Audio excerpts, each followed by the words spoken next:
એક શાળામાં જ્યાં ભણવાનો એકમાત્ર આશરો હતો અને એક ક્ષણ જે બાળપણ માટે ક્યારેય ના ભૂલાય એવી બની ગઈ. રાજસ્થાનના ઝાલાવાડમાં આખી શાળાની ઇમારત ધરાશાય થઈ ગઈ અને એની નીચે દટાઈ ગયા 7 નિર્દોષ બાળકો. હજુ 9 થી 21 બાળકો હાલ ગંભીર રીતે ઘાયલ છે, જે હોસ્પિટલમાં જીવ માટે ઝઝૂમી રહ્યા છે. માવતર દોડી આવ્યા પણ દિલ ધરાઈ ગયા. માતા પિતાની ચીખમાં પુત્રહીનતાનો વેદનાભર્યો અહેસાસ હતો. શું શાળાની ઇમારતો રહેવા લાયક હતી? કોણ જવાબદાર છે આ બેદરકારી માટે? સ્થાનિક તંત્ર શું ઊંઘતું હતું? આ માત્ર દુર્ઘટના નથી, એક ચેતવણી છે સુરક્ષા વગરના ભવિષ્ય માટે. જ્યારે આખી શાળા ધરાશાયી થાય ત્યારે માત્ર ઇમારત નહીં પણ ભવિષ્ય પણ તૂટી પડે છે.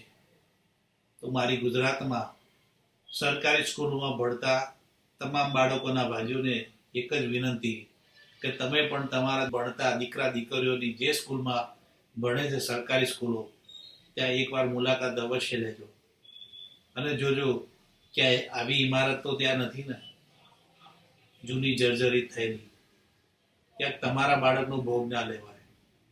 અને જો આવું કોઈ ધ્યાને પડે તો નજીકના કોઈ સંબંધિત અધિકારીઓ, ગામના તલાટી કે ગામના સરપંચને જાણ કરજો અને જગાડજો એમના સંવેદનશીલ માનવતાને અને કહેજો કે ભાઈ અમે અહીં અમારા બાળકોને ભણવા માટે મોકલીએ છીએ, મરવા માટે નહીં.